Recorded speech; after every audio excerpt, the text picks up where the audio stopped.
How are Brother, how you? you doing? I'm great. I'm great. Awesome. Hold How's on, this? wipe off my camera. I'm all There you go. greasy side cheek. Yeah, yeah. I need to see you. I need to see you nice and clear, bro. How you doing, man? What's going on? I'm great, man. I'm great. Out here surviving, getting still. Yeah, man, it's a crazy time right now, brother. It's a wild Yeah, time right now, but glad you're safe and healthy, man. yeah. Likewise, man. Likewise. Uh, yeah. So, as an artist, let's jump into it. How is this period of virus and racism and just upheaval? How is it treating you, man? Man, it's heavy, bro. Yeah, It's yeah, heavy. yeah. It's heavy in a lot of ways, as I'm sure we all feel. I guess what to start with I guess because COVID kind of started first. Um, Right, right. I think my statement that I made when it first started was, "You don't know what you got until it's gone." Work. And as a creative, for myself, I've been working in the industry for like 10 plus years, touring and playing and doing stuff and being fortunate. And you don't realize that it could all stop at any point.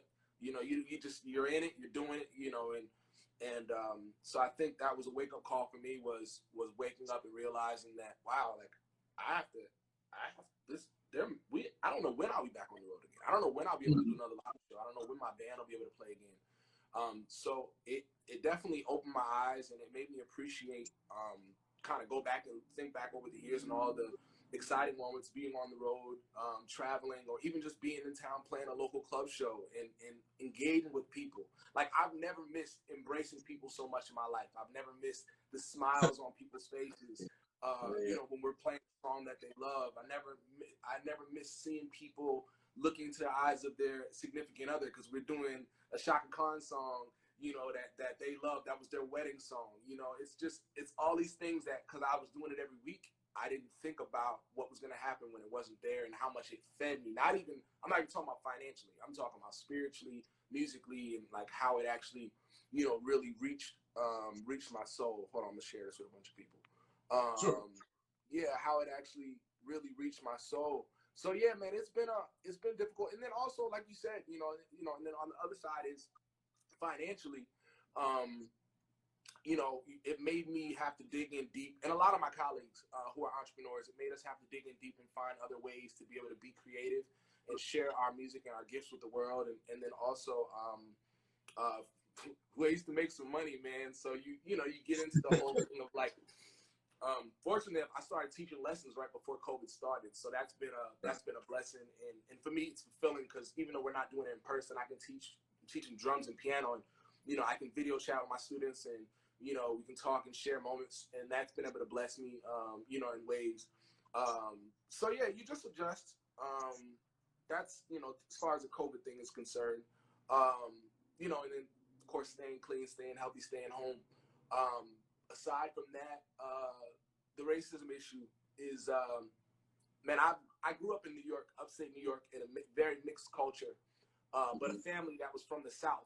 My grandmother's from South Florida, and Okay. so as a kid, and her grandparents, they all grew up on plantations and grew up around slavery, and just like all that, just all we know all that, but we grew up in a town full of white people, and we were the only black people in that town.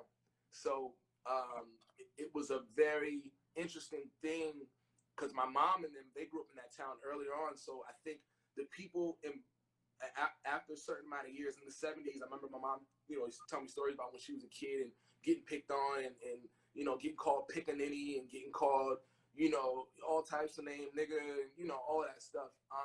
But what was funny was as time progressed, my grandmother is a stern woman, and she never allowed those people to push her out of the town. She never allowed anybody to make her feel inferior. She empowered my aunts, my uncles, and myself and my siblings and cousins, to see ourselves as just as beautiful and just as smart and just as awesome as everybody else that we were growing up around, even if we didn't have the same amount of money that they had, or even if we didn't have, access to everything that they had access to. Yeah. We had that pride in ourselves and in our culture. So that was one side of it. But once we got older, maybe around like 10 or 11 years old, you know, it became a lot more acceptable and a lot more loving within the area that we grew up in. And I didn't see the divides the way that, you know, they have shown themselves now, the way that they've always really been. But Sure. I think just because of the way we were raised. But what was crazy was when I moved to the South, I moved to Alabama when I was about 14, and I went to an all-black school. And this is gonna sound crazy, but I went to an all-black school, and I walked in, and there was only one white student there, and she had to walk around every day with her mom because the kids treated her like garbage. Now, I'm not saying the way we were treated as a culture. The bottom line is what it is. We there's years of reparations, apologies, and everything that are wrong to Black people. But I will say this: you can't fight racism with racism, bro. You can't fight hate with hate. That's just not my belief personally, and I stand on that strongly. And because you know, my girlfriend, she's from New Zealand. She's not even from America. She's hey Lucy, white. We saw her join. You know Lucy. My stepmom, she's white. She's on here. You know, and so I'm a person of the world, bro. So I'm just looking for peace and unity, brother, and the respect that we deserve as a people in this time, because Black Lives Matter right now. That's what matters right now. You know? So forever and always. I said forever and always. Forever and ever and always. Yeah. So yeah, man, it's been an interesting time, but honestly, bro, I think the pandemic was necessary for everybody to sit down and for the whole world to pay attention to the things that have been going on and that have been swept under rugs for decades and decades and decades. So yeah, bro, I'm just, you know, it's been an interesting period of life, but you know, my family is blessed. I'm blessed, you know, in spite of what's going on with, you know, the pandemic and not being able to perform. You know, like I said, we found ways to be able to be creative. My band, we've been doing live streams. I'm doing a lot of studio session work, and honestly, spending more time with my family than I ever have, and it's so much more rewarding than the hustle and bustle, bro. And I think I missed that for a lot of years. I missed a lot of time, downtime, you know, chasing a dream. And whatnot. So it's been an interesting time, man. Absolutely. I think that's been the case for everybody. You mentioned that sense of identity, that sense of knowing who you are, that your grandmother and your family instilled in you. How has that served you in being in the music industry for over 10 years, as you mentioned? How has that served you, you know, with the comings and goings and dealing with different artists and different band configurations? How has that worked for you? I say the first thing it did, it taught me thick skin.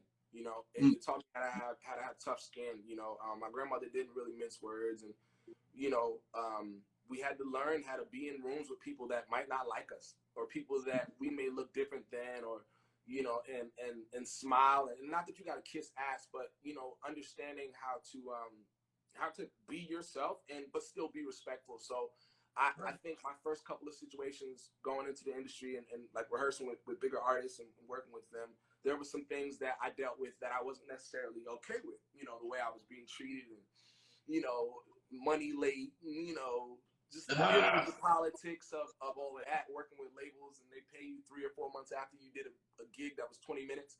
I think what it did was it taught me thick skin, and it allowed me to not take things necessarily so personal when they happen. You know, because you realize that you're a small part of this big machine, especially when you're touring or working with major artists. Like you don't, you know, there's a million people above you, you know, that as a touring musician, at least, that, you know, that in chains of commands that make things happen, from getting paid to, you know, booking stuff, flights and all that type of stuff. So I think, like I said, it taught me thick skin, but then aside from that, it also taught me to stand up for myself. It taught me that it's okay. You know, there's a way to be respectful, but to make sure that people respect you. Word. So yeah, man. Yeah, you absolutely have to be your own advocate, and I'm sure you know that very well. Man, listen, these folks don't care, man. I mean, I learned that a long time ago. I mean, part of it is going in any job, you know, going in and it's not an arrogance thing. It's just knowing what you bring to the table, and when you deliver it in a way that is undeniable, or in a way that like only you can, and you believe that, and it becomes a thing, then you don't really have to. You're not dealing with a lot of the politics and a lot of the drama that a lot of cats work. Because I'm gonna be honest, when I first got in, I was a lot. I was green and I was young and I was excited. But it took a couple little hiccups for me to realize, like, no, this is what you do. This is what you're great at. This is the gift you've been given. This is the anointing that God gave you. So not only do you have to deliver it with excellence, but you have to stand on it, and you have to make sure that people understand that you're worthy of your money on time, that you're worthy of being respected when you're in a room and being looked at as a person and an individual and not just a lackey or a help guy. You know what I mean? Word. Because I watched that movie last night with Tracy Ellis Ross. It's about her being an artist. It was funny because when I saw it, I was like, this is gonna be cheesy. But it was so dope because the story was her assistant was a songwriter and producer, but she was her assistant. So she spent years being her assistant and like pushing off the other side of greatness that she had. And as the story unfolded, you start to see that you can only suppress who you are for so long. Right. The High Note, yes, thank you. The High Note, there it is. Okay, yeah. Man, it's a great movie. I liked it. But yeah, and it spoke to me. Like, I'm laying in my bed last night watching. I'm like, shit. I was like, this is, I know this story. This is me. You know what I mean? And it's honestly, bottom line is, bro, like, especially if you know what you're capable of, like, people are either gonna have to respect you, they're gonna have to move over. And that's where my life has been for the past 6 months to a year. Well, actually a little more than that, about a year and a half since I stopped like touring and focusing more on my own stuff. Gotcha. That is amazing, man. Well, for the people in the room who are not familiar with MoDre, we're gonna give a quick little briefing on who you are and why you are amazing, why you are worthy, and all of the things that you have claimed for yourself. So you are a singer, you are a songwriter, you are a producer, you are a multi-instrumentalist. Wait, what instruments do you play, sir? I play a couple. My first instrument is drums. I started out on drums when I was probably 3 years old. And then I picked up probably piano a little bit in my 9th and 10th grade year in high school because I had a gospel choir I was teaching, and I ain't had no musician, so I had to learn. So after that, I think it was bass next because my high school band played the Apollo, and the bass player left, and so I had to learn bass. And then my first show ever was at the Apollo playing bass. I almost dropped the bass player's bass and everything. It was scary. I didn't even own a bass. I was playing, this guy Artie Reynolds, he's a monster. He's played with everybody, Stephanie Mills, everybody, all the old school heads. He let me use his bass, man, and but it was crazy because, man, I touched it and it was literally like magic, brother. Like, I love playing music. I don't care, what instrument it is, but bass has a special place in my heart, and it really opened up doors for me that I could have never imagined. So yeah, it was bass. I started playing bass when I was about 17, 18, and then I picked up guitar most recently about a year and a half ago now. Okay, awesome. Do you have a preference when you write? Which instrument do you normally start with when you write? Typically now, guitar. Okay. Yeah, I've just been in this place, man, and the guitar or the piano, usually are my go-tos. I'm a big ballad guy. I love I love stuff that that hits you right here. Hold on one second, I'm gonna pin. Yes, sir. 5 songs.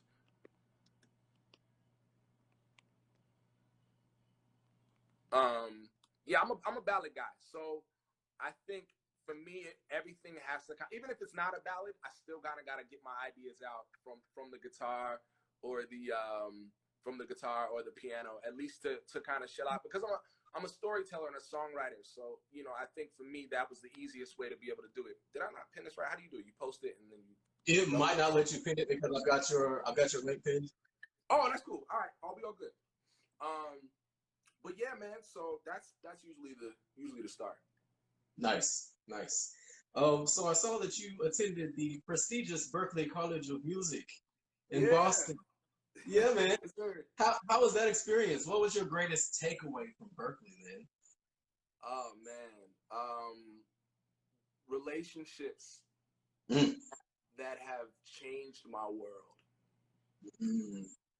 Literally. I mean, the school was amazing. I learned so much. you know, music theory. And I mean, dude, we had ensemble like there was like Earth, Wind and Fire ensembles and like Elton John ensembles and like, you know, they had a neo soul ensemble where your homework is to learn Jill Scott's, you know, Long Walk and come back and play it with your classmates. So I mean, Wow. it was. I mean, my boy bassman Foster Keith, and he's on here. He's another Berklee head too. Yeah, you really, I can't say enough about that environment, man. It was so rich with knowledge and information. And as I said, for me, the biggest takeaway was my relationships with my friends, because these are kids and people from students from all over the world, you know, and everybody's coming with their own perspective and their own experiences and their own style. And, you know, you find yourself in a in the cafeteria sitting with, you know, 6 different people from different sides of the globe, and you're all sharing ideas and sharing music, and yo, what you got on your iTunes? Let me get that, you know, and it just cultivated something in my spirit, bro, that I can't really explain. But what I will say is the majority of the work that I've gotten since I've been in the industry has come from my Berklee fam, bro. Like, you know, whether directly or indirectly, somebody just being like, oh, MoDre is dope on bass, you should, you know, get him to do da-da-da. Or, you know, I'm walking in Europe and I'm, you know, at a festival and I see one of my homies, Will Wells, he played with Imagine Dragons, he's a dope producer, did like Hamilton and stuff. Like, we hadn't seen each other in like 9 years, and I see him walking in the middle of a field, 100,000 people, bro. And we just hugged each other. We hadn't seen each other in so long, you know, but that opened up more opportunities, you know, where, you know, he would call me if he had something going on or vice versa, you know what I mean? So yeah, bro, those relationships were key. My girl, you know, we was tight at Berklee, you know, just friends, you know. You know, she's from New Zealand. At the time I had never been down there before. So, you know, she introduced me to a lot musically. And so yeah, man, Boston was crazy, man. Honestly, I went to school on a drum scholarship, bro. So I didn't even start like playing bass really until maybe a month in, because I got to Berklee and there were so many drummers. Everybody was so good and so fast and flashy, and I'm just like a groove guy. And my boy gave me a 4-string bass before I left to go to Boston, and I ended up taking that bass and kind of going to jam sessions and, you know, just playing little simple grooves, because I kind of sucked at the time. I wasn't that good. But man, I started honing in on my craft, man. Next thing I know, I was just getting calls for bass gigs at Berklee. And then when I left Boston, bass literally changed my life. Like, that was it. It was like, you know, this is, as far as like the gigging thing was concerned, it just opened up so many doors, man. That's incredible. So mention of these many doors and all of this industry experience that you had. Let me name some names that you performed or toured with or recorded with. It's a freaking who's who, man. TLC, Flo Rida, Carrie Hilson, this pretty girl rock herself, Yeah. J-Lo, and Lin-Manuel Miranda of Hamilton fame, Jadena, who's one of my favorites, love that dude, and P. Diddy, man, Sean Combs, himself. What was that like, man? Man, that was crazy. I'm a bad boy fan. I'm a music historian in my mind, so I know when I like something, I'm gonna find out everything about that situation. So Diddy early on was Bad Boy. Coming from New York, Bad Boy was either, I mean, Bad Boy, Rockefeller, you know, all the main crew, whatever. But Diddy was the one, because, like, you know, the way that he came, him coming from under Andre Harrell and that whole Uptown movement, you know, and him just having that eye of the tiger to really, really just want to break through and blend these genres, which is what he did with the hip hop R&B movement, with Mary J and Jodeci and all them. I was so wowed by it, bro. My mom, I grew up listening to all that music, so to fast forward and to get a call from my guy Alfred at SAP and be like, hey, I need you and your brother to come over to the studio. We got some auditions we're doing for this artist that's doing the BET Awards. And he didn't tell us who the artist was. So we showed up, and, you know, we put it on. I had my leather jacket on, dreads tight, and my guitar, and, you know, we get there, and yeah, we see all these Bad Boy signs. I'm like, oh, shit. This is... So what was crazy was it wasn't just Diddy, though. So we walk in, and he's got one of the rooms, his stylist, has like, there's mountains of Nike shoes, clothes, all this stuff. And then you go into the next room, and that's Lorianne Gibson was in there. So we go in there first. She's like, all right, guys, let me see what you got.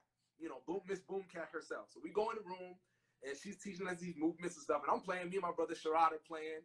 And she's like, so y'all got some energy, you know, and we rocking and stuff. And so then she brings us into the main room, and that was the room where Diddy was in. And it was funny because, you know, like I said, we didn't know who else was going to be there. And then I'm lying. When we walked in, it wasn't Diddy there. It was Mario Winans was sitting at the keyboard when I walked in the room. And he's one of my, because I grew up on gospel too, so I know his family's history. So he's playing keys. This dude Rex, who plays with Mary J, is on drums. Who's, for musicians, he's like one of the guys. And then in comes Little Kim. In comes who came next? Styles P. Okay. And then all the dancers come in, and then Diddy comes in, and he brings everybody to the middle of the floor, and we all wrap our arms around each other and we pray, bro. Man, I was like, man, this is powerful. Like, powerful. And yeah, it was crazy, man. We rehearsed for like 3 days straight, and then when we got done rehearsing, we ended up going to we went to the venue and did blocking. They had us up on these pillars. Yo, the pillars was like 20 feet high, G. There was nothing like saving us. There was no beds down just in case we fell off. And me and my brother are both on the pillars, like rocking the horn sections on the other pillars. It was bonkers, man. It was a really, really awesome experience, you know, to be around him and be around so many people that, you know, had influenced me musically over the years. So it was awesome, bro. That is crazy. That is crazy. So who's left, man? Who's on the list that you still want to work with? Stevie. There we go. Babyface. Stevie. Huh? I'm sorry, you said the Stevie, yes. Oh, yeah, the Stevie, yeah. We're going to write a song together. It's going to be awesome. It's going to change the world. As long as he just holds on, because I know he's getting up there in age, so I need him to hang around for a little while longer. But Stevie, yeah, like I said, Babyface, I really want to work with him. Anderson .Paak. Oh, yeah, crazy. Yeah, Anderson. Who else? Would love to work with Lucky. Nice. He's actually our homie, so you know we've been around each other, and I feel like when times are right and he's not super busy and out there winning, maybe he'll have a little time for a MoDre. Word. Yeah, bro. Honestly, those are really it, right? I mean, there's a lot of dope people. Daniel Caesar is another one. I'd love to write with him. I would just love to like sit with him with our guitars and just like vibe out. And I feel like I don't know. I feel like there's some kindred. I met him at a Chick-fil-A in LA. It was funny. Right before the album came out, his first album came out, Phrygian, whatever it is. We were standing in line, and he was in front of me, and I was like, I don't know, nobody with no nappy dreads like that looked like that, skinny black, other than Daniel Caesar. So I walked up, tapped him on the shoulder. I was like, hey, bro, congrats on the album, because they had just left the album release party in LA. We were trying to go, but it was sold out. It was packed out. So how ironic, we go to Chick-fil-A just to get some food before shutting it down, and Daniel's just sitting there ordering food. So we chopped it up, exchanged numbers for like 10, 15 minutes, and then me and my brother left. So Daniel will probably be the other one. But honestly, at this point, bro, I'm trying to I'm looking to build something of my own, man. You know, I think there are people that I love and I respect, but you know, I'm also trying to be amongst them. So that's gonna mean that I'm gonna have to build something that is mine. Do you know what I mean? There you go. Perfect segue. So you have started that process of building things that are your own. You are releasing your own music. And so the first song on your list is actually one of your own. I love this joint. It was in the video flyer if you happen to see the little 10-second snippet. But we're going to listen to a little bit more, y'all. This is Free by MoDre, our special guest tonight. Let's listen to a little bit, then we'll talk about it, okay? Okay, sweet. Talk to me, brother. Where does that come from? From the very depths of my soul. Hey! No. Hey! Honestly, two things. First thing is I'm a believer that anything great, anything that means anything, especially like music, you know, something that's not tangible, it comes through us, and it's channeled through us through whoever you believe the higher power is, God, Allah. You know, I respect all of that, but I think that we're just conduits, man. Our life experiences, our loves, our pains, our hurts, everything. Those are the seeds that are deposited into our spirits for us to be able to manifest something into the world that is, to be honest, like I said, it's not necessarily ours. It's not for just us. You know what I mean? So that song came from a real place. That was the first song I wrote when I bought my acoustic guitar. It was the first song I wrote after I stopped touring. Yeah, after I stopped touring with Jadena, we did Coachella, and then maybe 1 or 2 spot dates, and then I came home and I bought that guitar, and and I sat in my room and I was just playing, bro. And like I said, I hadn't been playing guitar long, but it was something that I needed to say, whether or not anybody wanted to listen, whether or not it was, it reached the people, the masses. It came from a real place. As much as I am grateful for my experiences on the road touring and the people that I've been able to work with, in a way, I felt like for a long time, I allowed myself to be put in a box, and I allowed people to determine my greatness and my level. And I listened to what people said too much, man. And Word. That to me, it hurt me in a lot of ways, and I suppressed a lot of my gifts because I didn't want to inconvenience anybody. I was always a team player. I was always in bands and groups, so I always wanted to make sure that I never overstepped my boundaries, or I never, you know what I mean? Mm-hmm. So I think after making the decision not to tour anymore, it was just like vomit. Those lyrics came. I wrote it probably in like 45 minutes, and the lyrics came naturally and honestly, and they speak to everything that I believe, that we should be able to live unapologetically and live freely and love who we love and love what we love, and take chances on ourselves, even in situations where you may not feel like you're the most qualified. There's a saying, quote, it's in the, and I don't know if it's actually a quote. I know my grandmother used to say it a lot, and church folks, they just be making up stuff and saying it's in the Bible. But but she used to say, God doesn't call the qualified; He qualifies the called. Hey, and that junk hit me like a ton of bricks, bro. Because like when I tell you my story, my life, and I haven't shared much about my history and my childhood growing up, but there was a lot of dark days, man. A lot of really crazy stuff that probably I shouldn't be here. My family shouldn't be here. So wow. I knew that I needed to say something that could let people know that I am free and that I'm no longer anyone's. And this is not a shot at anybody I've ever worked with, because I've had a lot of great bosses or clients that I've worked with over the years, but I don't think all of them actually seen me in my fullness, and I don't think they all respected me for everything that I could do. And that was my chance to stop and say, you know what? No, I'm more than just your bass player. I'm more than just your musical director. I'm more than just the guy that you hire, to put together your shows. I'm me, and I have a story, and I have a heart, and these stories I believe are going to reach and touch people. So, yeah, bro, that's where free came from. That's amazing. Yeah, I think I've learned personally in my own journey as well that may not have been their purpose in your journey, to understand your fullness. They might have just gotten you to the next step to get Absolutely. To where you needed to be to express all of that. So here you are. Here you are. Well, it's crazy, man, because I remember when I first started, like doing my own stuff, I kind of resented some of the stuff that I did, and I was like, man, why did I wait so long? Because I didn't sing for almost 15 years, dude. Like since wow. And I kind of was mad at myself and mad at other people about it. But then I was like, hold on, bro.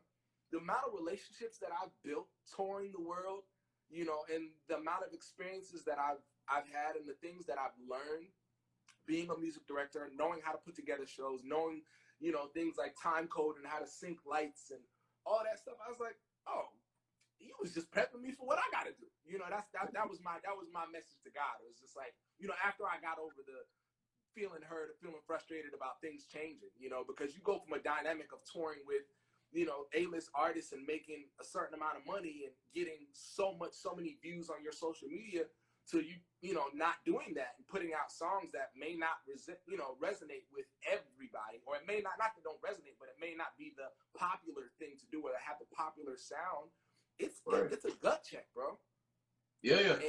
And when I tell you it was a wake up call for me, not to be heard about it, but to celebrate my experiences, because all of those things led me to free and to being free. And also I got a whole lot of life experiences in my pocket and relationships that are priceless. Boom. That was a whole entire sermon right there. I hope y'all caught all of that. I be going sometimes, man. Hope y'all caught all of that. Come on, y'all. All right, so the next song is another one of yours, Faded Love. We're going to listen to just a little bit of that one. Okay. Then we can talk about that as well, bro. Sweet. Sometimes it Woo! That feels good, man. Thank you, brother. That feels good. So tell me about it, man. How did that song change your life? Changed my life in a lot of ways. First thing is, it was my first ever placement on television. Was that song? Nice. Man. Yeah. It was a movie called oh my God, Always a Bridesmaid. It was on Netflix, right? Yeah, huh? On Netflix, right? Oh, yeah, it's on Netflix. Yeah, okay. Y'all go watch that if you haven't seen it. Always a Bridesmaid. Shout out to my boy Matt Head and Trey Healy and everybody that looked out. That song, I sent him a bunch of records, and when he hit me back and told me that it made the cut, man, I don't know, man. It meant something different to me, because I never imagined those type of opportunities would come and that people would actually want to hear my voice, in that capacity. So that was the first way of changing my life. I never saw that much money for any of my original music before, so that was nice. And then I never, I could, the fact that my grandmother could watch a movie on BET and hear her grandson singing, and my mom and them, man, it filled my soul, bro. So that was the first way it changed my life. Second way it changed my life is I think honestly, writing it is what changed my life the most, because it was at a time in my life where I was dealing with a lot of relationships, like friends and a personal relationship, that things just weren't good, man. Things weren't great. I had friendships that were literally fading away, like people I've been friends with since I was a kid, who stopped talking to me for whatever reason, or stopped coming around, or stopped reaching out, or stopped, and again, I think a lot of it was due to the hype of my career, or the lack thereof at the time, because I wasn't doing the things that made, didn't look as good to them. So I think it helped me to realize it was healing is the best way to put it. Because it wasn't just about love, even though it's called Faded Love. It is about love, but it wasn't just about love in a relationship way with like a partner. It was about my relationship with friends that I was seeing slip away, or I was noticing that we were going in different paths. And it was also about my personal relationship, which I felt like at the time was kind of going through some rocky stages. But then also it was about my relationship with music more than anything, to be honest with you, bro. One of those days when you don't feel the same about love, feel almost insane about love, and you can't pretend. But on those same days, you make me feel like I'm enough. Through sticking, you stick it through, we hold it tough, because we're worth the fight. So that's if anybody on here is a creative, or in any way, that the creative muse and the way that it works, it's not fair all the time. You don't have the greatest ideas every day. Sometimes you don't even want to do it. Sometimes you don't feel like, you know what I'm saying? Yeah. And for me, I think that was my way of expressing just the way I was feeling about everything. I was over the music industry. I was over traveling. I was trying to figure out what the hell was going on in my relationship. I felt like I was losing friends, and I felt alone, man. And just, I'll say this. The best stuff comes from a real place, bro. There's nothing like, sharing and something from a real place and being vulnerable, because like I said, getting out of my own way enough to be able to release that song. Cause I sat on that song for a year before I ever released it. Wow. Most of my music that I have out has is over like almost two. It's like going out because I stopped touring in late 2017. So like I wrote a lot of those songs in like the end of 2017, going into 2018, and they didn't come out until this past year, this year, 2020. A lot of them. So yeah, bro, it was healing.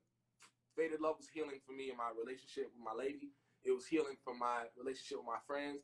It was healing for me and music. I fell back in love with music again and realized that everything isn't beautiful. Every day isn't beautiful. But, you know, when you treat the music, people, your relationship right, they'll treat you right. And, you know, it'll come back around. You'll have your ups and your downs, your highs and your lows.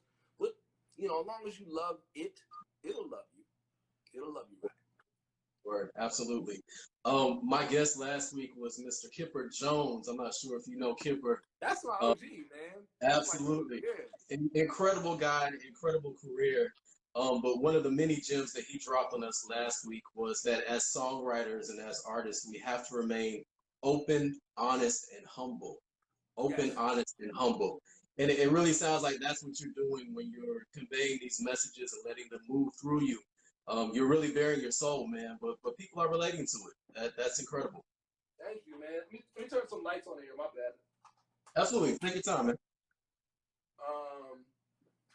Yeah, it's a very, you have to be, bro, because it's like I said, this music, it doesn't come, it comes through us, man. I mean, anybody could write a song, anybody can write a 16-bar verse, you know, but you know, who's really gonna write something that's gonna resonate with the people, you know, that's gonna pull at the heartstrings. Yeah. You know, and I think ultimately, you know, when you allow yourself to be vulnerable in that way, and to be able to, you know, just kind of receive, bruh, it happens. I mean, like I said, I can't even explain. There's some stuff that I've been working on, and you know, and this isn't you know, a narcissistic statement, but it's like when I tell you, I don't know where half of these ideas came from outside of the fact that God just blessed me and has deposited these ideas into my soul through my life. It's moving through. Yes. Well, you know, there's a saying that I have, and the saying is, you can't upload when you're downloading. I'm gonna put that on the shirt. Don't nobody steal my idea. But no, but the thing, because the truth of that is, and I'm gonna open up these windows too. The truth of the matter is, when you're going through life and you're going through whether it's good or bad times, you know, you got to live in the moment, you know? And so much so that you can take in everything. If you have your iPhone out when you're on vacation, and every experience you do, from going in the water with your kids to going out to eat, everything is through a lens. You never actually lived that moment.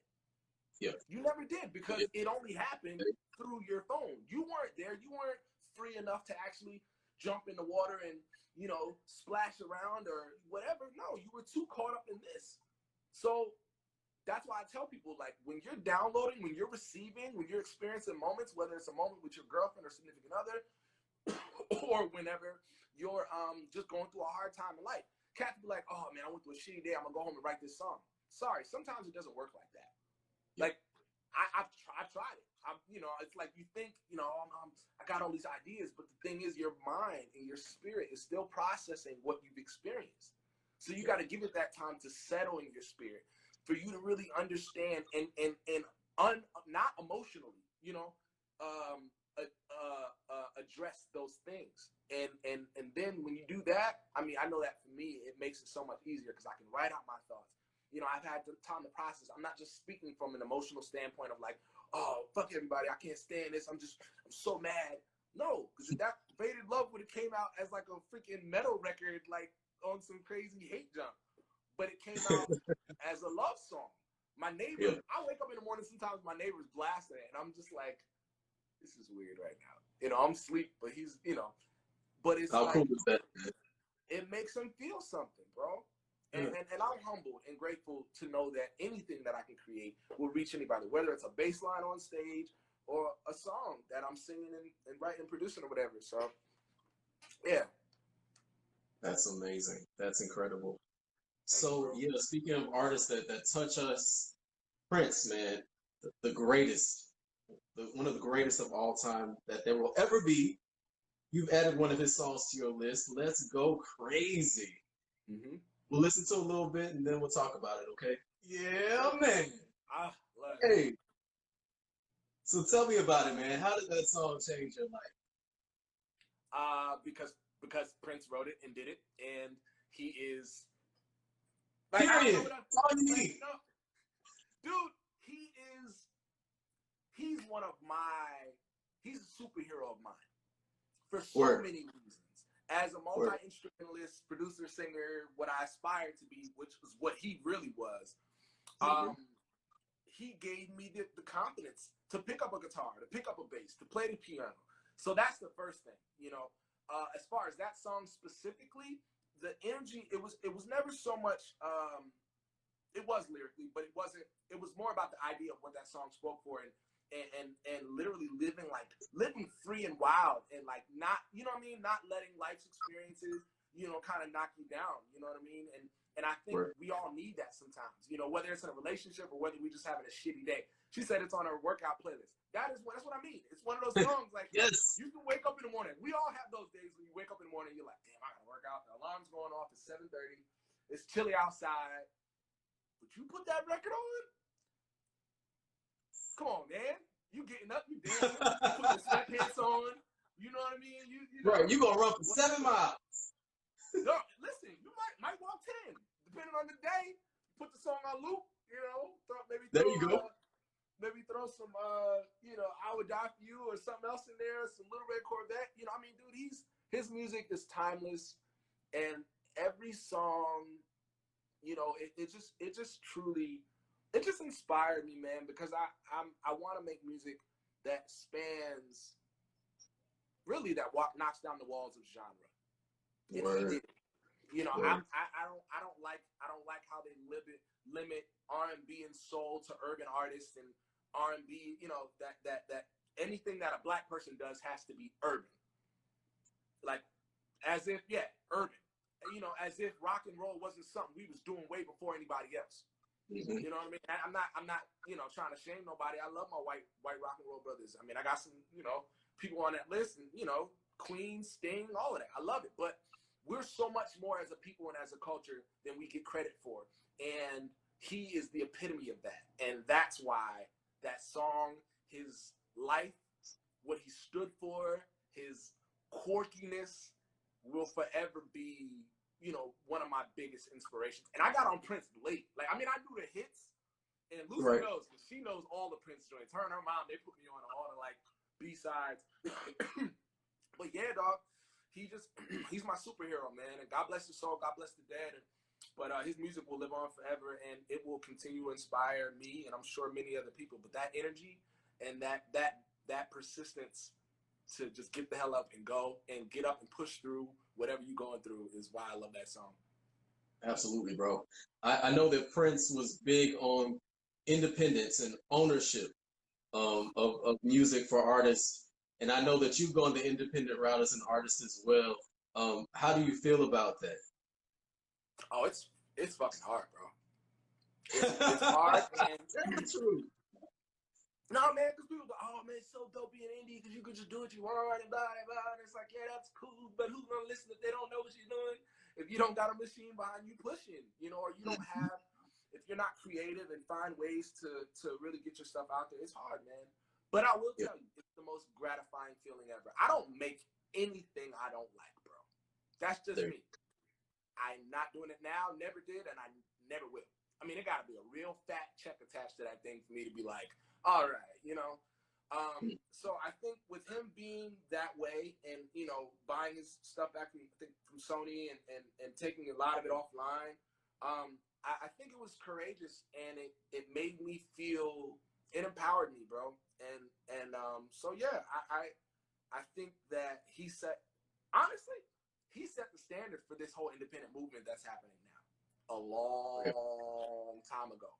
Because I don't think, because I mean, you think about it, the masses, you know, I don't know. I just think he set a standard for what it was to be an independent artist and to believe in yourself and to be different and to be weird and to be black and to wear fucking leather pants and to, you know, or high heels or whatever the hell he wanted to wear, or, you know, any of that. So I think his individualism is what inspired me the most. And I think that it's a wonderful thing that he did, because like I said, between him and Michael, there was a lot of moves that they made that weren't necessarily popular moves, but it inspired a whole generation to be different and to be weird. I mean, there's so many people now, you know, Steve Levy, the kid from he's from the internet. Actually, that whole crew, they're all a bunch of weirdos, man. They all dress weird, wear weird glasses. You know, they're you know, and they're different, and they're okay with it, and people love it. Super dope, super dope, dude. It's amazing. You know, Janelle Monáe, you know, that was one of the best parts about, you know, working with Jadena and Janelle and that whole camp. Like, I remember days sitting over at the house at Wonderland and having lunch with her. Like, we'd all just be sitting there talking, you know, and she would explain and tell the stories of sitting at Prince's house and, like, them having jam sessions and, you know, at 3 o'clock in the morning, and, you know, you never know who the hell's going to show up, you know, but, you know, him, you know, inspiring her and encouraging her and all the people that were around him to see themselves as individuals and as an original work of art, that it's priceless, brother. That is incredible. So we're going to take a journey to another genre, I will say, but an equally impactful song, an equally impactful artist. Fire and Rain by James Taylor. Boy, like, this is one of those songs for me too, man. Don't it pulls at you, bro. Yeah. All right, we're gonna listen to a little bit. I'm not gonna cry because, not gonna do it. Yeah. And then we're gonna talk about it.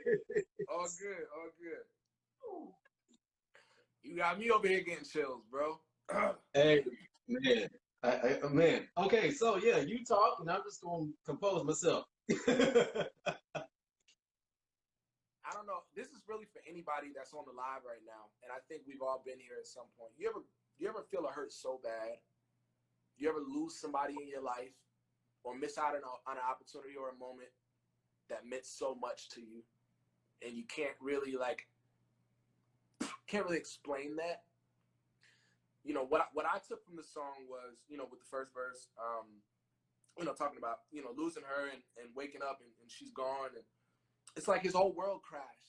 And to me, you know, he explains all these things that he went through and all the hard times he had, but nothing ever amounted to the fact that he would never see her again, and that he would never be in that place, or he would never feel that same feeling of joy or of love.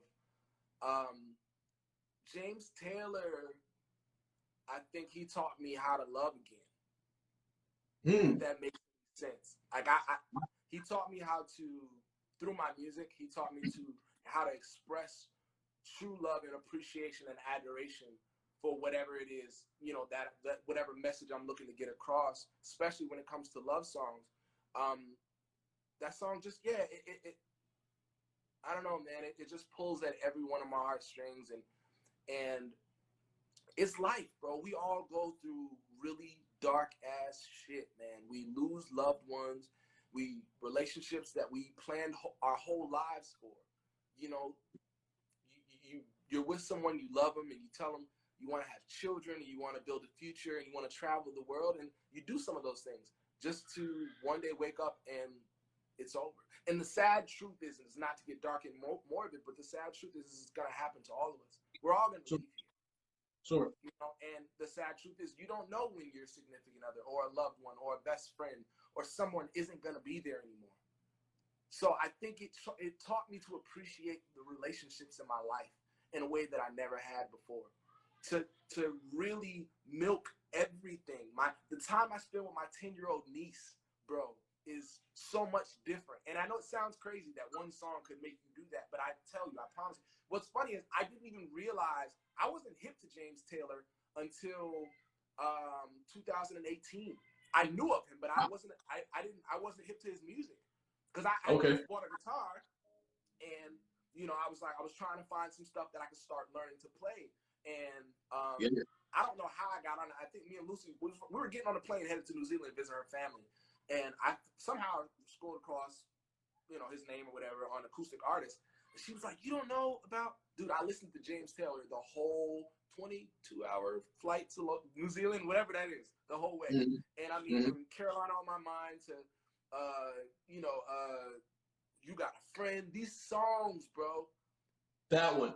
Yes. I was in between posting that one or Fire and Rain. But it's that thing. It's just, he's got a heart, and his heart comes out through his music. And to me, my biggest aspiration is for people to feel my heart and to feel whatever that feeling is as it comes out through the music. I don't give a damn if I'm not playing the most amazing licks. I don't give a damn if I'm not riffing and running. I want you to feel something. I want you to leave there, and I want the lyrics and the story to have connected with your heart. Just the same way that, you know, Fire and Rain did. You know, I mean, it's funny because Babyface did a cover of Fire and Rain. I don't know if you've ever heard it. But I have. Oh, yes, I have. God. And it's Yes. the same feeling. Yes. Same feeling. Dadar Jinx. Yeah. Dardar Jinx. Yes. Ooh, yes. Tears. It's real. But yeah, so I think that's what that song was about for me. It was about really understanding how to love the people in your life and cherish them, because tomorrow isn't promised, and you may not have a second chance to tell them how much you love them. Word. Absolutely. I think what makes James Taylor especially great to me is that he is unapologetically just open in terms of his music. He just pours out his soul, and it does touch us. It does touch us. So, Absolutely. bringing that forward to our contemporary times, I know that there's a lot of image, there's a lot of posturing, especially, let's be honest, as Black male artists. In that urban category, there we go again. There's a lot of perception about what Black male artists are supposed to look like, what they're supposed to sound like. How do you work within those parameters? Do you say, fuck it all, I'm just gonna do what I do? How do you feel about that? I don't see those walls. There you go. There's no box for me, and there never will be. And if that means that I'm singing to crowds of just 100 people for the rest of my life, 50 people, that's fine. Because I know that's what's real is what's going to resonate. And it's not me. If I was to try and I have friends who do it well. They can do pop music. They can do trap. They can do, you know, whatever is popular at the time. But I also know that they also can't get as deep as I can get. And that's not to be arrogant. But I know that when I write or when I create, I tap into a real place, whether it's my real place or your real place, or the lady down the street that I've seen walking down the street with her, bringing her cans to the grocery store so she can get her nickels for it. I'm gonna tell a story that's real and that's honest. So for me, I could never convert. I could never settle, you know, for just, you know, having a hit record because that's what is cool. It has to be honest, and it has to come from a true place. And I'll be honest with you, like the next record I'm dropping it's rock, bro. It's heavy. Hey. It's not. And I don't want to hear anybody say shit about crossover, because it's not that. That's what they try to say when a Black artist does something that's not urban, that it's crossover. It can't just be what it is. It can't just be good music. I mean, I respect the genres and what they stand for as far as musically and you know, sonically, but I still don't see a reason why you need to put any artist, because of the color of their skin, inside of a box and say, you have to do music that sounds like this. You have to have an image that looks like this. Hell no. I got about 50 records in my catalog, and they're all different. From 80s sounding records like Prince, to rock and roll stuff that sounds like it's from 97 that Green Day did, to soul records that sound like Marvin Gaye, to pop stuff. So it's not there, you know, for me, I don't see those lines. There's no box. And James, along with Prince, was another person. You know, he's a white man, but that brother got some soul, man. You know, there's a song he did called Your Smiling Face. Listen to that song. Nobody's ever heard that song. Yo, that's the yes, sir. joint ever. Like, it's yes, so sir. killing. And you listen to it, you wouldn't even think that it's like, that's James Taylor. It sounds like Stevie or somebody would have did. Like, it's funky.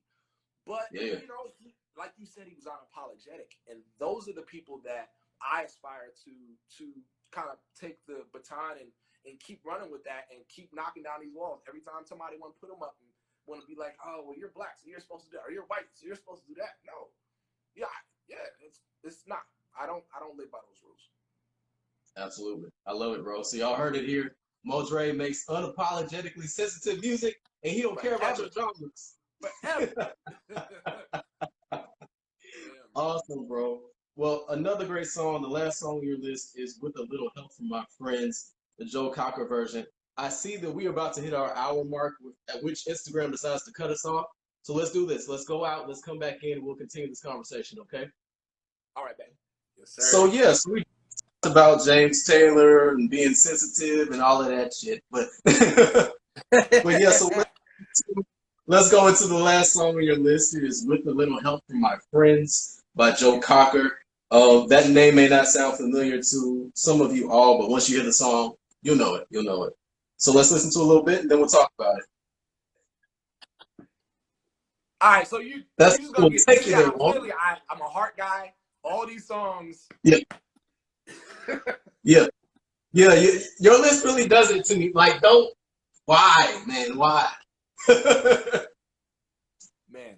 All right, first off, this song has a special place with me because when I was a kid and I used to go to sleep at my grandmother's house, it used to come on either really late at night on Nick at Night or really early in the morning.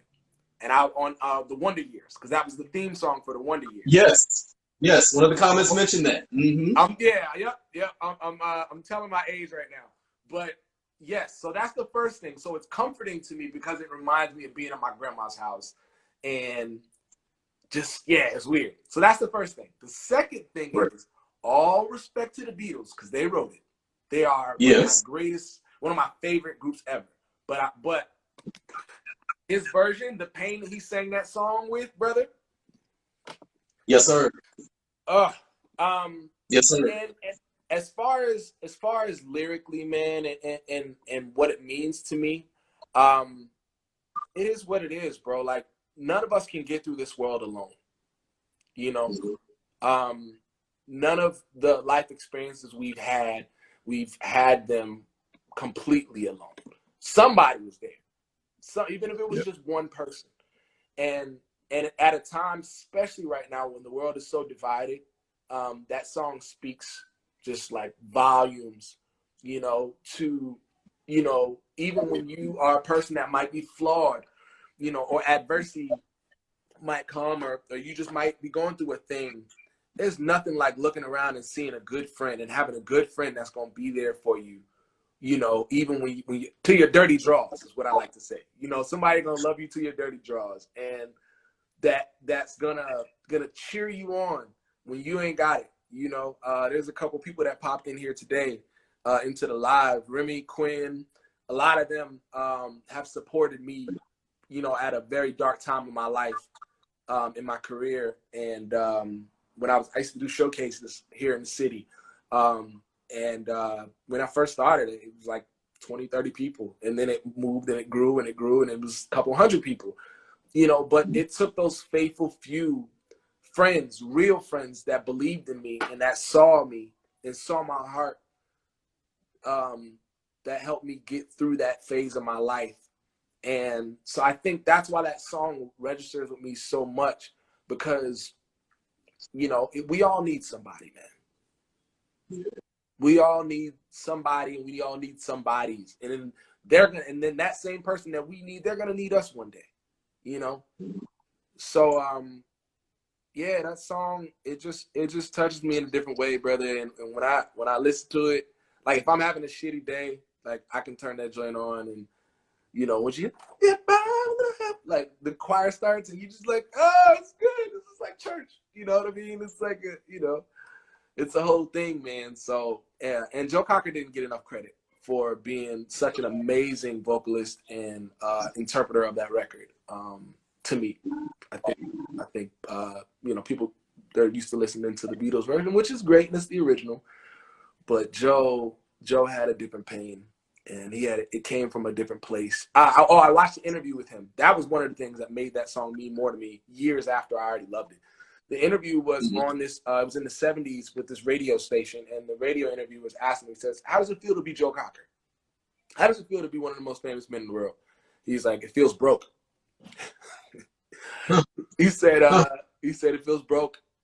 He said, it feels like I'm trying to figure out where do I go from here, but it feels wonderful to be me, unapologetically me. Again, that thing. He was this scruffy haired, chest out with the Austin Power hairs, and cigarette smoking, you know, dude with this raspy voice that just pulls and speaks to your soul, man. And so that song means a lot to me, you know, for all of those reasons, and even more now. Like I said, you know, the world is never going to become the world we want it to be until we learn to knock down these walls and really truly love each other, in spite of anything that's different, in spite of, you know, religious differences, you know, sexual orientation, political views. I mean, it's just you know, we gotta be a better people, man. And I think it takes more songs like that, you know, to get us to that place. So, you know, I'm grateful for songs like that, and I'm hoping I can write a song that might kind of be in a similar vibe at some point in my career, you know, and resonate with the people. Yes, sir. Yes, sir. Well, you have already blessed the people with so much music, and I know that there's more to come. Thank you for joining us tonight on Five Songs. Thanks for having me. Tell the people where they can find you and what you got coming up next, man. You can find me on all social media platforms, MoDre3, because MoDre was taken, which I don't know how, so dumb. But Instagram, MoDre3, Twitter, MoDre3, Facebook, I am MoDre. You can find me on there, spelled regular, facebook.com/I am MoDre. I have an EP out entitled Ready on all platforms. I also have a couple singles out. I have a single out called Make Up Your Mind. I have a single out called I See You that I released last month. And I'm actually prepping to release a compilation record that I've been working on for about a year, man, which is, it's going to be featuring a lot of really dope people. Remy Williams, who was on here tonight, he's on it. Lucy's on it. A bunch of really dope Atlanta creatives that I've been building with for years, who trusted me and who came and built with me creatively. So I'm just excited to feature some of my friends and whatnot. So that's what's going on, man. That's what's coming up, and just be on the lookout for more good music. I got a side project called On the DL with me and Lucy. That's some real 80s, 90s funk soul stuff. So we got a record called Karma. We also just released another record called Questions, which is out on all platforms too. So there's a lot of music out there, man. I'm gonna keep dropping stuff just because I'm so late in the game to this artist thing. I feel like I'm playing catch up. So I'm just trying to, you know, it's coming, and a lot of these songs I sat on for a long time. So I'm just gonna go ahead and start releasing the stuff, and hopefully be performing soon once the world opens back up, man, and things are okay to get back out there.